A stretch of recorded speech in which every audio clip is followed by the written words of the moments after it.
నమస్తే, welcome to 99 TV. Musi ప్రక్షాళన అనే మాట వినగానే నదిని శుభ్రం చేయడం, కాలుష్యాన్ని తగ్గించడం, హైదరాబాద్కు మంచి భవిష్యత్ ఇవ్వడం అనే ఆలోచనలు వస్తాయి. కానీ ప్రస్తుతం ఈ ప్రాజెక్టు చుట్టూ మరో పెద్ద చర్చ నడుస్తుంది. చర్చ కాదు, రచ్చకు కూడా దారి తీసిందని చెప్పొచ్చు. నదిని శుభ్రం చేయడం నిజమైన లక్ష్యమా, లేక ఆ పేరుతో పేదల ఇళ్లను కూల్చివేయడమా అనే ప్రశ్నలు మూసీ నదీ తీరాల్లో నివసించే ప్రజల్లో వినిపిస్తున్నాయి. ఇక అభివృద్ధి పేరుతో ఇళ్లను కూల్చివేయడం ప్రక్షాళన అవుతుందా అనే సందేహం ప్రజల్లో కలిగింది.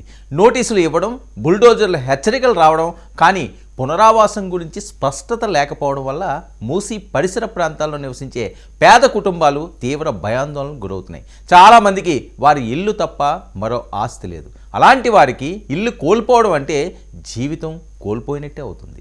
ఈ పరిస్థితిలో బీజేపీ లీగల్ సెల్ రంగంలోకి దిగింది. మూసీ బాధితులకు న్యాయపరంగా అండగా నిలుస్తామని, ఇళ్ల యాజమాన్య హక్కులు, నోటీసుల చట్టబద్ధత, పునరావాసం లేకుండా కూల్చివేతలు సరైనవేనా అనే అంశాలపై కోర్టుల్లో పోరాటం చేస్తామని ప్రకటించింది. ఇది రాజకీయ ప్రకటన లేక నిజమైన సహాయ ప్రయత్నమా అనే చర్చ కూడా జరుగుతుంది.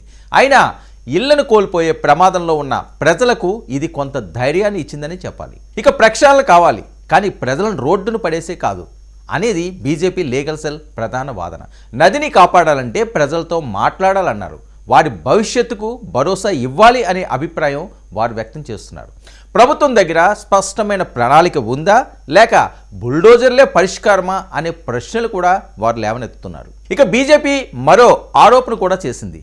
ప్రక్షాళన పేరుతో పేదల భూములపై కన్నేసి రియల్ ఎస్టేట్ లాభాల కోసం నదీ తీరాలను ఖాళీ చేయడమే అసలు లక్ష్యమా అనే అనుమానం కూడా వ్యక్తం చేస్తుంది. అందుకే న్యాయ పోరాటం తప్పదని కూడా సంకేతాలు ఇస్తుంది. మూసీ తీరంలో లక్షల మంది నివసిస్తున్నారు. వారిలో చాలామంది దశాబ్దాలుగా అక్కడే జీవనాన్ని సాగిస్తున్నారు. వారికి పట్టాలు లేవు కాబట్టి వారి జీవితాలకు విలువ లేదా అనే ప్రశ్నలు కూడా రేకెత్తుతున్నాయి. అభివృద్ధి అంటే పేదల ఉనికిని తొలగించడమేనా, వారిని కూడా కలుపుకుని ముందుకు తీసుకువెళ్ళలేమా అనే ఆవేదన బీజేపీ నేతల్లో కలిగింది.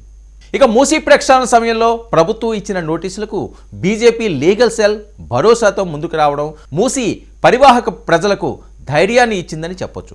బీజేపీ భరోసాతో తాము ఒంటరి వాళ్ళు కాదు అనే భావన కొంత పెరిగింది. దీంతో లీగల్ నోటీసులకు లీగల్గా సమాధానం ఇవ్వాలనే ఆలోచన కూడా మొదలైంది. అయితే దీనివల్ల ఒకటి మాత్రం స్పష్టమైంది. మూసీ తీరంలో ఇప్పుడు నది మాత్రమే కాదు, రాజకీయాలు, న్యాయం, ప్రజల జీవన హక్కులు కూడా ఒకేసారి ప్రవహిస్తున్నాయి. మూసీ ప్రక్షాళన సుందరీకరణ పేరుతో పేదల ఇండ్లు పడగొట్టి బడాబాబులకు ఆ జాగాలను అందజేయడానికే కాంగ్రెస్ ప్రభుత్వం కుట్ర పన్నుతోందని బీజేపీ ఆరోపించింది. రేవంత్ రెడ్డి సవాలుకు బదులుగా కేంద్ర మంత్రి కిషన్ రెడ్డి పిలుపు మేరకు రాష్ట్ర నాయకత్వమంతా మూసీ పరివాహక ప్రాంతాల్లో నివాసం ఉంటున్న బాధితుల ఇండ్లలో వారికి అండగా బీజేపీ ఉందని భరోసానిచ్చేందుకే బీజేపీ మూసీ నిద్ర కార్యక్రమం కూడా చేపట్టింది.